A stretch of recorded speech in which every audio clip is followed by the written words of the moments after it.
Support comes from Mosby Building Arts, creating finished basements for family fun, fitness, and entertaining. Ideas at callmosby.com.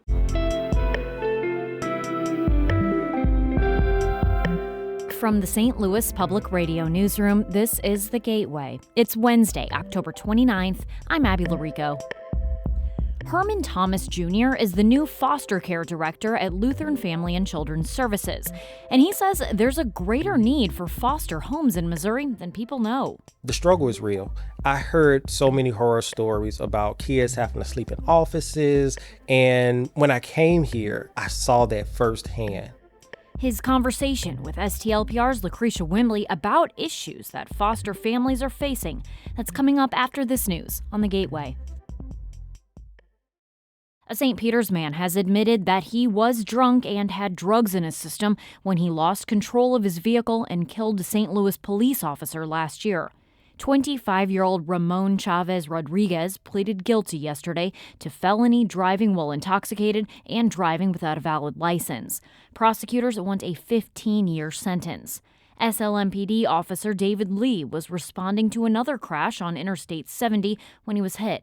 Lieutenant Paul Lauer says Lee is missed by his colleagues in the traffic safety unit. He was dedicated, very professional, but always kind of quiet. Sometimes you would, forget that he was in the room. But we always enjoyed working with him. Chavez Rodriguez was in the country without legal status at the time of the crash. He's likely to be deported to his native Honduras after he finishes his sentence. The case against a former officer accused of fatally shooting Sonia Massey in her home near Springfield is now in the hands of jurors. Prosecutors and defense lawyers in Sean Grayson's murder trial finished their closing arguments yesterday morning. Grayson, who was white, faces 3 counts of first-degree murder for the killing of the unarmed 36-year-old black woman. He could spend the rest of his life in prison if convicted of the charges. Tonight, the City Foundry and Operation Food Search are hosting a food drive in response to the news that the U.S. Department of Agriculture will not be distributing November SNAP funds during the federal government shutdown. St. Louis Public Radio's Olivia Mizell reports. Food donation bins will be available at the Foundry and several local businesses all November long. But during the event, drive-through donations can be dropped off at the City Foundry roundabout accessed from Van Deventer. Operation Food Search is asking for items including canned meat, pasta, and toothbrushes.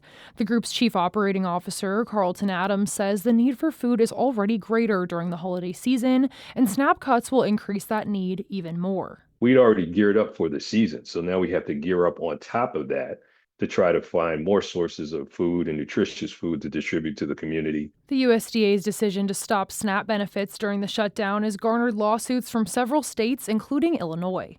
I'm Olivia Mizell, St. Louis Public Radio.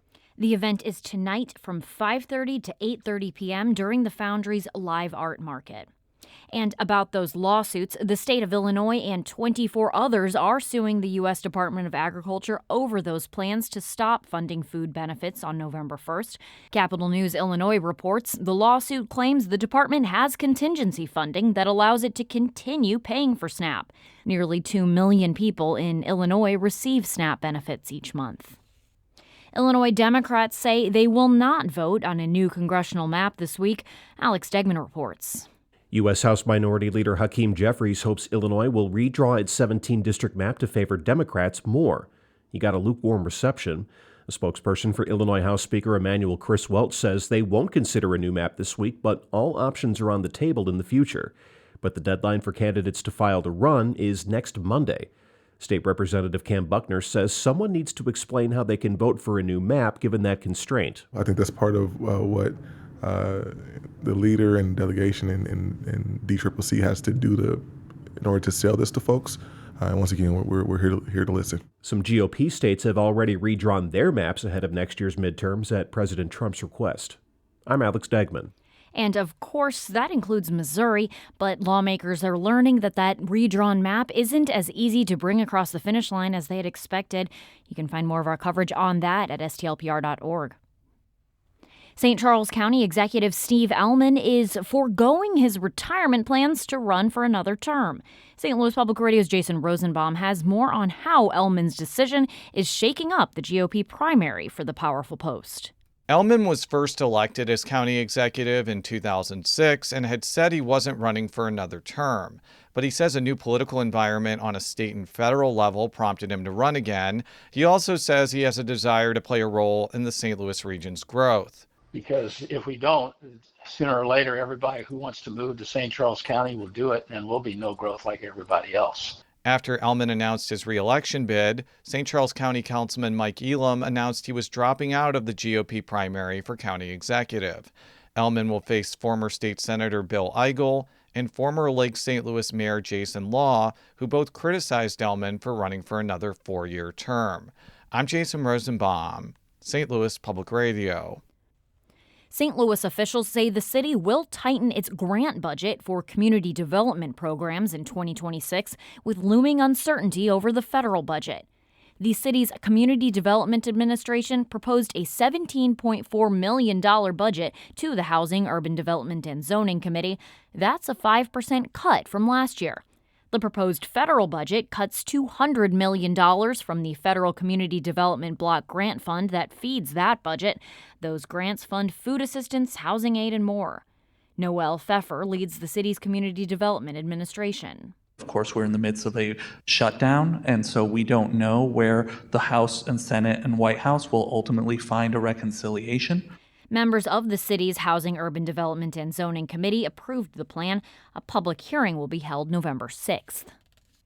St. Louis officials plan to pay thousands of dollars to continue providing security for the long-vacant Railway Exchange building downtown. But as St. Louis Public Radio's Kayvon Mansouri reports, little progress has been made on the troubled project itself. Members of the Land Clearance for Redevelopment Authority extended a $78,000 contract on Tuesday to install more metal sheets on the downtown high-rise and continue 24-hour security at the site. Earlier this year, the board purchased the nearby abandoned garage in hopes of demolishing the structure and hoped to purchase the 22-floor building itself through eminent domain. But 7 months later, little movement has been made on those plans. A roughly $4.75 million price tag has been put on the main building. Sean Spencer is a member of the Redevelopment Authority Board. We really need to prioritize, get proactive, and put these incentive packages together similar to what you've done on some other sites. Other members of the board also urged LCRA staff to figure out the next steps of the project. I'm Kayvon Mansouri, St. Louis Public Radio.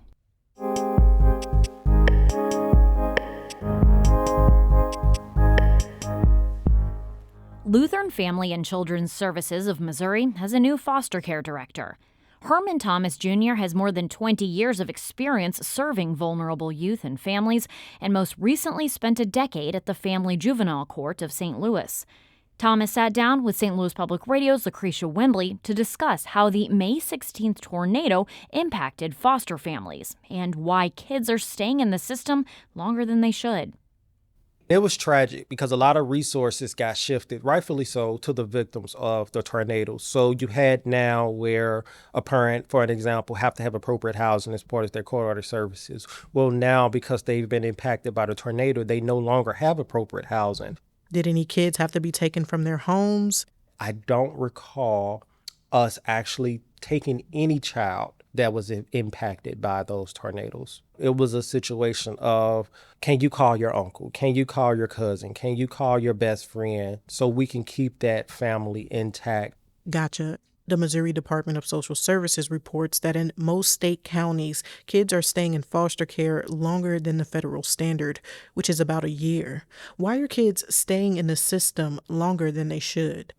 A multitude of reasons. Some parents, not all, now view, wow, I get to have my child be in the system, and let's say, for example, that child is now with a relative. I get to live my best life now. And that's not the case across the board. With older youth, now this is the first time I've had 3 meals a day. This is the first time I've been able to be a teenager. This is the first time I can go to a homecoming dance and, be able to buy something new to wear to this school event. I just get to be a teenager. So a lot of times they will inform the courts, Your Honor, I don't want to go home. I'm not ready to go home. I just, I want to reap all the benefits that I can get remaining in care. So I would rather stay in care. What would you say are some of the top issues that foster kids are facing in Missouri today? Placement of homes. the struggle is real. I heard so many horror stories about kids having to sleep in offices, case managers, spending the nights in hotels with kids. And when I came here, I saw that firsthand. Yeah, so what do you all do in those situations? I mean, obviously the kids have to have somewhere to go. Has it happened recently? About 2-3 weeks ago, we had kids in the office for a straight 2 weeks of trying to find placement. So a few things. We do an all hands on deck. All staff is required to be in the office. All staff is required to sit with the child. Of course, we feed them, play games with them if they want to, but we're all here. We also utilize another establishment in the event that we need someone to, or they actually need to sleep somewhere overnight. And so while it's not ideal for staff to spend a night in the office, we do have another place that we can send kids. Yeah. What's the most rewarding part of doing the work you do? When that child came into care and that parent was at their lowest, and that child get to see mom and dad again as mom and dad and not a perpetrator or somebody that hit me or somebody that didn't feed me. When the system worked, because I think there's a lot of stories when the system don't work, but there's a lot of stories when the system do work as well. So when I can have those full circle moments of these foster families, of these kids and kiddos, I think that's awesome. That was Lutheran Family and Children's Services Foster Care Director Herman Thomas Junior speaking with St. Louis Public Radio's Lacretia Wimbley. Our Brian Moline edited that piece. The Gateway is a production of St. Louis Public Radio, a listener-supported service of the University of Missouri-St. Louis. Music by Ryan McNeely of Adult Fur. I'm Abby Larico, and from the St. Louis Public Radio newsroom, this has been The Gateway.